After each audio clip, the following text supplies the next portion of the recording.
Hello மக்களே! நான் போன வீடியோவில் சொன்ன மாதிரி அதோட கண்டினியூஷன் தான் மக்களே இது. இந்த கோயிலுக்கு நீங்கள் வரணுன்னா, நீங்கள் கரெக்டாக நீங்கள் பல்லாவரம் வந்துட்டு, அதுக்கப்புறம் அங்கேருந்து பம்மலுக்கு போகிற பஸ் ஏறினீங்கன்னா, நீங்கள் இந்த திருநீர்மலை கோவிலுக்கு வந்துடலாம். இந்த கோயில் பார்த்திங்கன்னா மக்களே, ரொம்பவே ப்ளசண்ட்டான ஒரு அமைதியான சூழல் நமக்கு கண்டிப்பாக கொடுக்கும். ஒரு ஒரு புதிய ஒரு அனுபவம் கண்டிப்பாக தரும் மக்களே. ரொம்பவே ஒரு அழகான சூழல் இது. பாருங்கள் எவ்வளோ பச்சை பசேல்னு ரொம்பவே அருமையாக இருக்குது.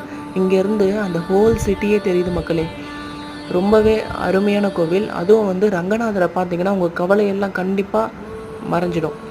சரிங்களா? ரொம்பவே அழகாக இருந்தது மக்களே.